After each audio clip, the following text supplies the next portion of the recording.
Shalom, my friends. Welcome to another portion for the week.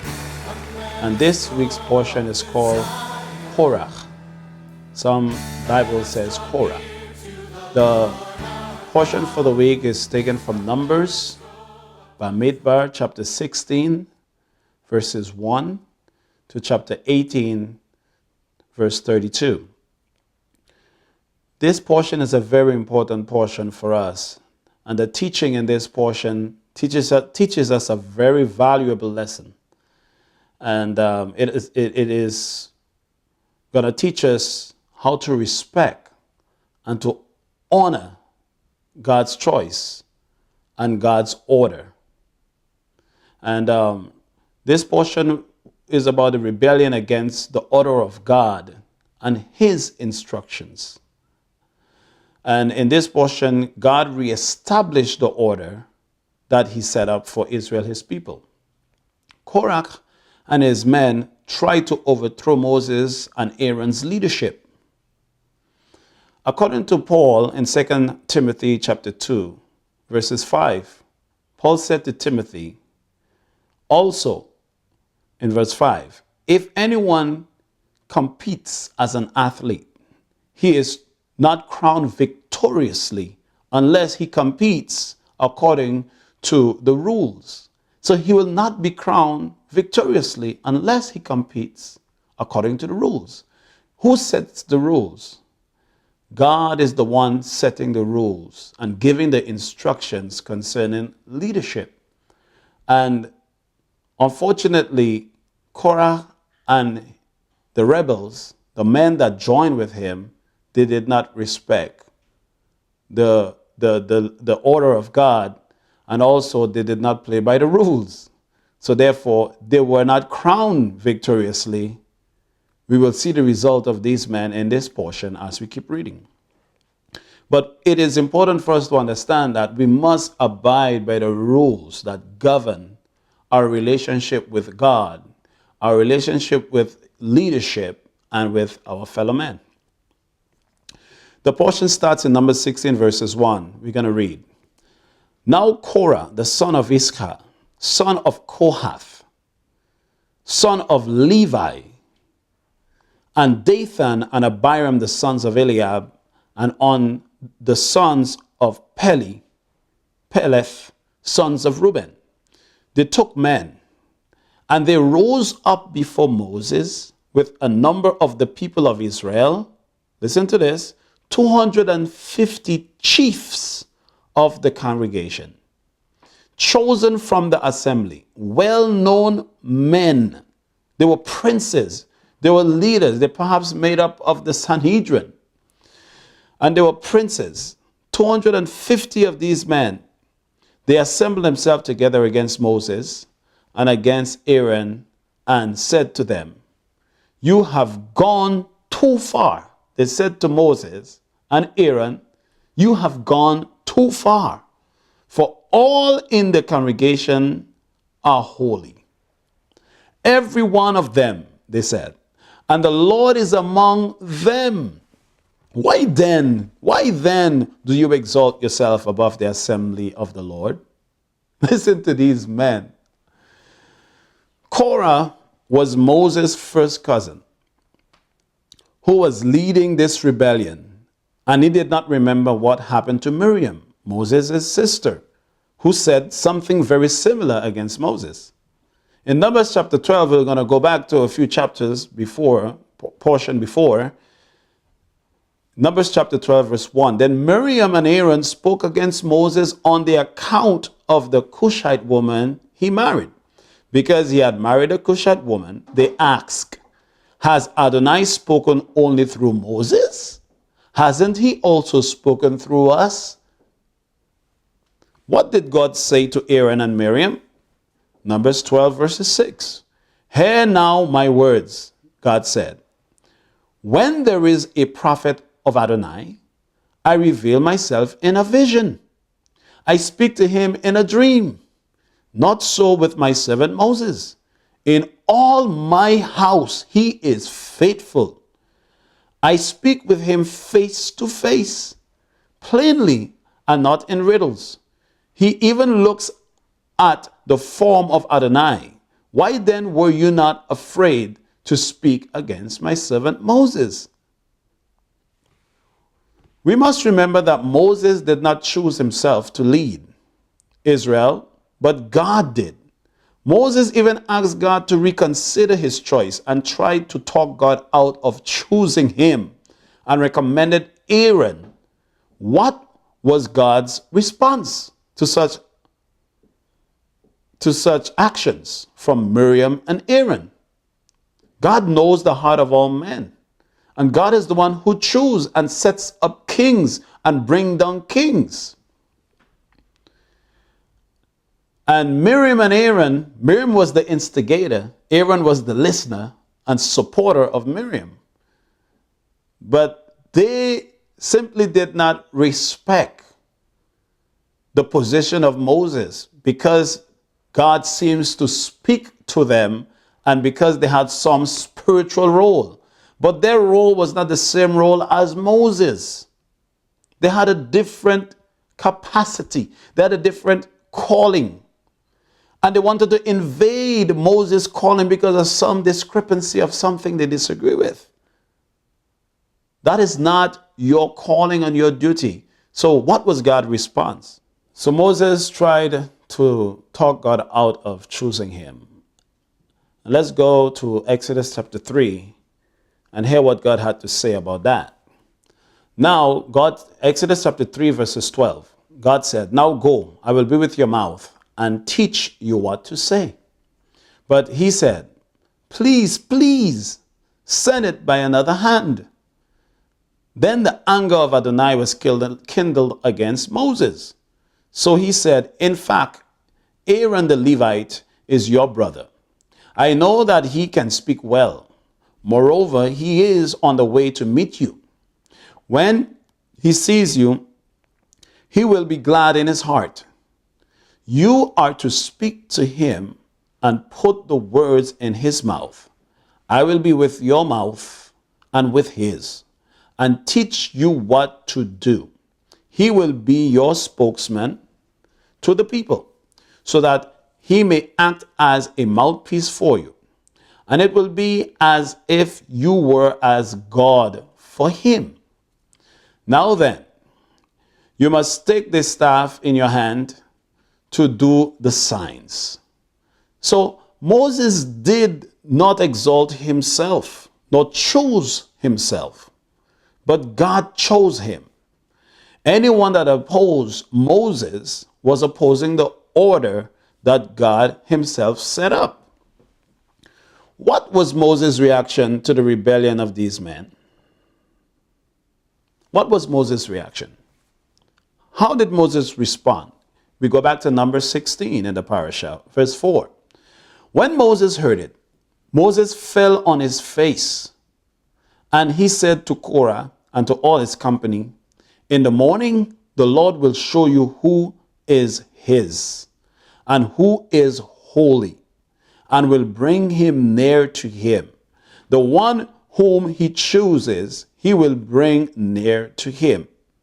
Do this, take censers, Korah and all his company. Put fire in them and put incense on them before the Lord tomorrow. And the man whom the Lord choose shall be the Holy One. You have gone too far." That's the second time we heard that phrase. You have gone too far. They accused Moses of going too far. Now Moses is telling Korah and the rebels, the band of men with him, the 250 and Abiram, the sons of Reuben, he's telling them that you have gone too far, sons of Levi. And Moses said to Korah, "Hear now, you sons of Levi." So Moses was doing what he was called to do by God. But the rebels wanted to do more than what they were commissioned to do. They went too far, but they were accusing Moses of going too far. What was the duty and responsibilities of Korah and the Levites' brothers? When you go to Numbers 16, Moses explained their responsibilities and their duties in verse 9. In verse 9, number 69, it says, is it too small a thing for you that the God of Israel, not Moses, but the God of Israel, the God of Israel have separated you from the congregation of Israel to bring you near to him, to do service in the tabernacle of the Lord and to stand before the congregation to minister to them? And that he has brought you near him and all your brothers, the sons of Levi, with you? And would you seek the priesthood also? Therefore, it is against the Lord that you and all your company have gathered together. What is Aaron that you grumble against him? So Moses is understood that these men, they was going against God, against God's instruction, against God's own order. And Moses reminded them and let them know that you're not going against Aaron nor against me. You are going against God, because it's God who chose me, and it's God who set up Aaron, and it's God who gave them their responsibility. And now they wanted to take more. He said, here, you have gone too far, you sons of Levi. We're going to give more details about their responsibilities. Numbers 8:18. So I am taking the Levites, God says, in the place of the firstborn of the children of Israel, Beni Israel. And I am giving the Levites as a gift to Aaron and his sons from among the Beni Israel to do the work on behalf of Beni Israel in the tent of meeting, and to make atonement for them, so that there would be no plague among them for coming too close to the sanctuary. You see, we have to understand, when God manifests his glory and when God's presence is there, just like when Moses stood before the burning bush, God told Moses, take off your shoes, for the place that you're standing is holy ground. Moses had to take off his shoes because that ground, that literal ground, was holy. The same way with Joshua, when Joshua appeared before that mighty warrior, the captain of the Lord of hosts, which I believe was Yeshua. When Joshua stood before him and he said, I am of the captain of the Lord of hosts, Joshua asked him, are you with me or are you against me? And he said, take off your shoes, for the place where you stand is holy ground, because of his presence. So we need to understand, when the power of God is manifested, we got to be very careful, because you can be consumed, and God is a consuming fire. That's why when the Lord appeared on Mount Sinai, in the mountain, he told the children of Israel that they should wash their clothes and stay away from women, sexual activity, for 3 days. Because God is going to appear on this mountain. And he said, don't let an cattle, don't let an animal or anything touch the mountain, or else it will be consumed. God is holy. And without holiness, no man shall see him. So we got to be very careful. And that reminds me of Ananias and Sapphira. When the power of God was manifested in the Brit Hadashah, Barnabas sold his property and all the others sold their property, and Ananias and Sapphira came and lied to Peter, actually lying to the Holy Spirit, and said, we sell this portion of land for such and such, and it was not so. They were lying. The Holy Spirit smite them, and they died instantaneously before the Apostle Peter. We got to be careful when God manifests his power and glory. Certain things may be tolerated, but we got to be careful we don't step over that line when God manifests his power, because we can be consumed. Be very careful.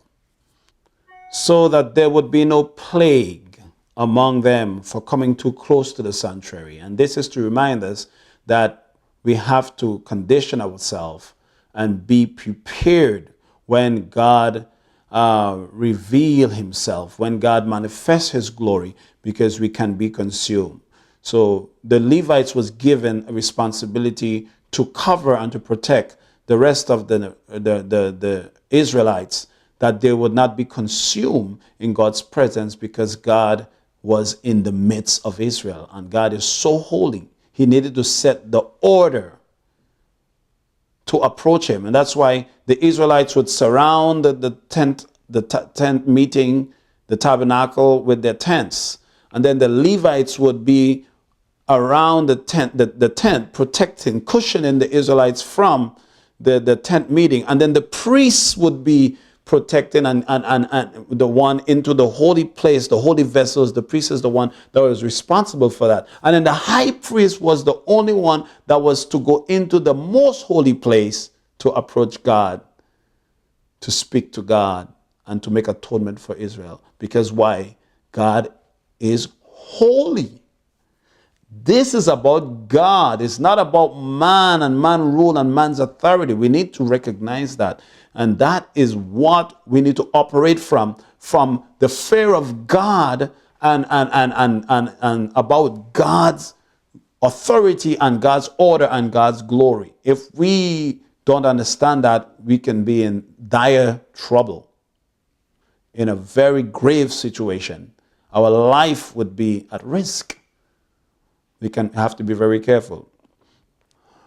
That is why Rav Shaul said in Romans 12, verses 3, "For through the grace given me, I say to everyone among you not to think more highly of yourself than you ought to think, but to use sound judgment as God has assigned to each person a measure of faith." Paul is simply saying, know your role, know your place, know your purpose and your calling. He continued in verse 4, "For just as we have many parts in one body, and all the parts do not have the same function, so we, who are many, are one body in Messiah, and everyone parts of one another. We have gifts that differ according to the grace that was given to us. If prophecy, in proportion of your faith, you prophesy. If service, in our serving. Or the one who teaches, in his teaching. Or the one who exhorts, in his exhortation. The one who gives, let him give generously. The one who lead with diligence. The one who shows mercy with cheerfulness. So Paul is saying everyone needs to play their role and fulfill your purpose and your calling. But don't try to bring down somebody else or destroy or oppose someone who God has given responsibilities. That's very important. So when God passed his judgment, what was the response of the one God chose? How did Moses respond when God passed his judgment? When he passed his judgment upon Korah, Dathan, Abiram, and the 250 rebels, how did Moses respond? In Numbers 16:20, "And the Lord spoke to Moses and to Aaron, saying, Separate yourself from among this congregation, that I may consume them in a moment. And they fell on their faces and said, O God, the God of the spirits of all flesh, shall one man sin, and will you be angry with all the congregation? And the Lord spoke to Moses, saying, Say to the congregation, Get away from the dwellings of Korah, Dathan, and Abiram. If we refuse to repent, we will suffer the consequences. But sometimes the innocent suffer because of the wicked. And that's when we got to make a separation. And Moses pleaded for the people that was not directly involved with these rebels. God was about to destroy all of them because God knew their heart. And he knew that they were all rebellious. But they were not directly involved. Moses pleaded with God. And God had mercy. What's our attitudes towards people that opposes us? What's our attitude towards people that try to bring us down? We still have to pray for them. We still have to ask God to have mercy upon them. This is the attitude we should display. That's the attitude of the righteous. And this is why the Lord called Moses. This is why the Lord chose Aaron. This is why the Lord chose the righteous, because they understand what service is. They were not looking for self-glorification, self-gratification, or egoistical aspiration. They're looking to please God, and they're looking to serve his people. That's the real attitude we are to have as leaders, or as one God has chosen. And that's why God searched the heart. He searched the reins of the man, and he chooses these individuals. And when you oppose them, the one that God anoint and choose, you're opposing God and God's choice. You got to be careful. These rebels suffered a severe consequence. So, what happened? God said to separate themselves from these men. And what happened to Miriam and Aaron? In Numbers 12, verse 13, so Moses cried. How did Moses respond for Miriam and Aaron? Moses cried to Adonai, saying, "Oh God, heal her now, because she was smitten with leprosy."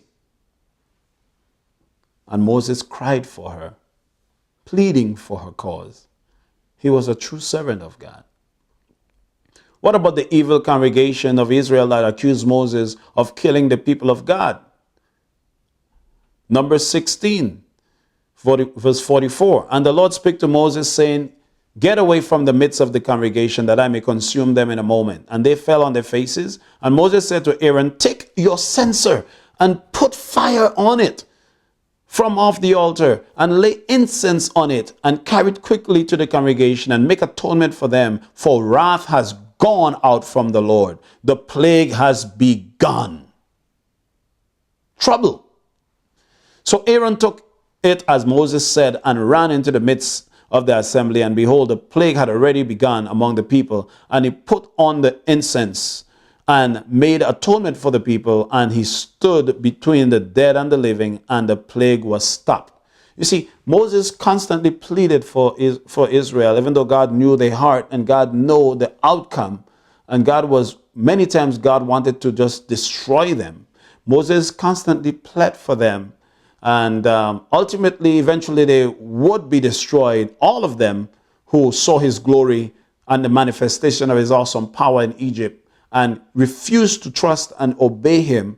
God had already swore that they would not enter the land. They would all perish in the wilderness. It was just a matter of time that circumstance and situations would bring about their demise and their destruction. But it is so sad, that they didn't have a heart to believe, and they couldn't see what God was doing. They only saw themselves and what they wanted and their own expectation, but they never saw the mighty acts of God. They were blind to it, and it's unfortunate. So the true prophet always seeks the mercy and forgiveness for his enemies and his accusers. The one that God chose, the anointed one, this is the attitude. When you're seeking for glory and you're seeking for power and fighting for position and fighting for status, and you're doing it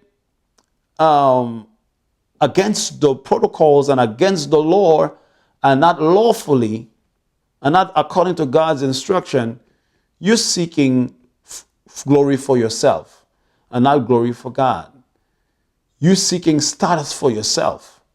And your heart is not to do God's will. Your heart is to fulfill your own desire, not God's desire. It was different for Moses. It was different for David. It was different for the prophets. They were humble men. But these rebels, they were seeking for power and glory for themselves, not to please God.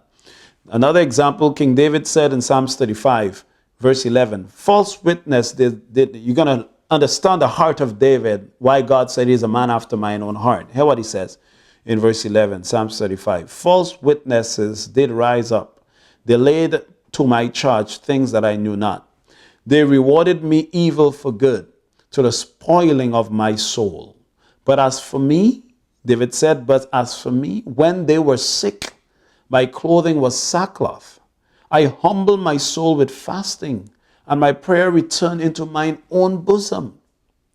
You see, Yeshua said, if you have mercy, blessed are the merciful, for they shall obtain mercy.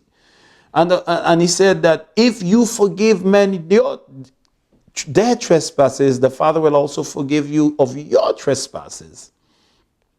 You understand? So we are seeing a parallel, and we're seeing a godly aspect, a sowing and reaping situation. If you wish good for someone, good will come to you. If you wish evil for someone, evil will come to you. And we got to be very careful.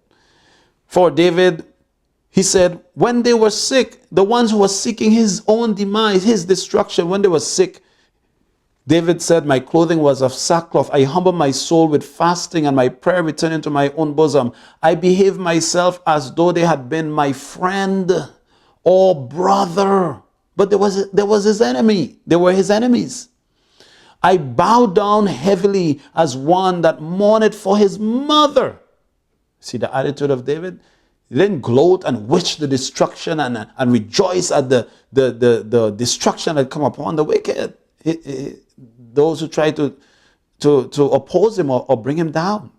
In verse 15, David said, but in my adversity they rejoice and gathered themselves together. Yea, the abject gathered themselves together against me, and I knew it not. They did tear me and ceased not. What was the result of this rebellion, he asked. David had an opportunity to also kill King Saul, who was hunting him down to kill him. But what did he do? Because he respected God's choice. What did he do? Because he feared God. What did David do? 1 Samuel 24, verse 9. David said to Saul, wherefore hearest thou men's words, saying, behold, David seeketh thy hurt.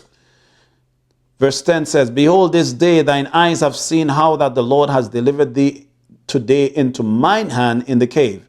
And some bade me kill thee, but mine eyes spare thee. And I said, I will not put forth my hand against my Lord. Why? David said, for he is the Lord's anointed. We got to be careful when God chooses someone. Verse 11 says, moreover, my father, see the skirt of thy robe in my hand. For in that I cut off the skirt of thy robe, and I kill thee not. Know thou and see that there is neither evil nor transgression in my hand, and I have not sinned against thee, yet thou huntest my soul to take it. So you see, David, he did not hurt King Saul, even though King Saul was seeking his hurt. He did not hurt King Saul. And that was a righteous man, a man after God's own heart. Unfortunately, King Saul, though he was anointed, he gave himself to wickedness, and an evil spirit plagued him from God himself. God knows how to deal with people. God can bring judgment upon people that turn from him. He sets up and he puts down. You don't need to put down for God. God will put down for himself. And I'm telling you, you just need to respect God and fear him and reverence him, because he will execute justice and judgment. So the Lord judged between me, David said, and thee, and the Lord avenged me of thee. But mine hand shall not be upon thee.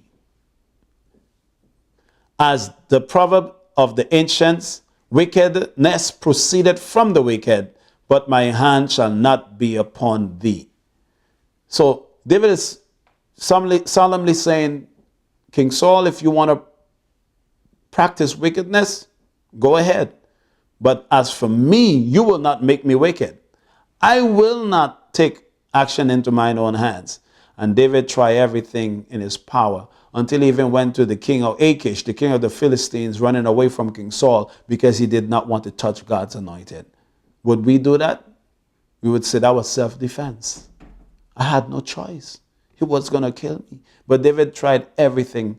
Though his life was in jeopardy, he refused to kill King Saul. Imagine someone is waging army of 3,000 men to come and kill you, a little young man, and you still refuse, even though you have the opportunity to kill him, you refuse to touch this man.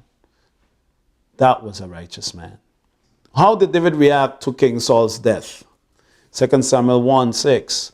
There was a young man, he was an Amalekite. He came bringing word to David, a report to David about Saul's death. And hear this.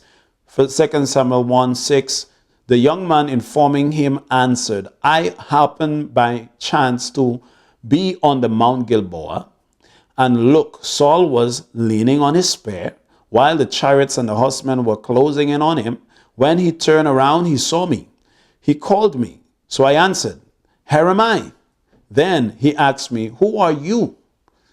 So I answered him, I am an Amalekite. So he said to me, Stand now over me and kill me, for I am in agony, yet I'm still alive. So I stood over him and killed him, because I knew he couldn't survive after he had fallen.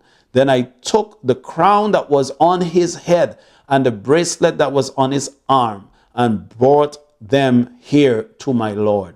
He was speaking to a righteous man, not to a person that was seeking for power. And he believed, he concocted this story because he did not kill King Saul. King Saul killed himself. He fell into his own sword. But he wants to get favor with David, trying to impress David, saying that he slaughtered King Saul, but he know that David, if he slaughtered him in a malicious way, David would not approve. But he acted out as if he slaughtered him because he was sure he's going to die. He was already hurt, and he killed him by the king's request, and he brought the bracelet and a crown for David. If David was like some people, gloating and wishing the death of Saul, and he would say, thank you, you are my friend, you love me, and you concern about me because you know King Saul wanted to kill me, and King Saul was looking for my destruction, and he hunted me down like a partridge in the wilderness and like a dog and whatever. But David, look at the response of David. Then David took hold of his clothes and tore it, and so did all the men that were with him. And they mourned and wept and fasted until evening for Saul and his son Jonathan, for the troops of Adonai and for the house of Israel, because they had fallen by the sword. David was concerned about God's name, God's glory, and for Israel, his people, and for the kingdom. He was not seeking his own power and his personal gain. And too many times, a lot of people are seeking and trying to bring down leadership, opposing administration for their personal gain, and not for the glory of God, not for the cause of God, not for righteousness, but for their own self, their personal gratification, to set the score straight, to punish someone, to prove a point. All kind of silly reasons people are seeking and opposing administration, opposing leaders, bringing down ministries.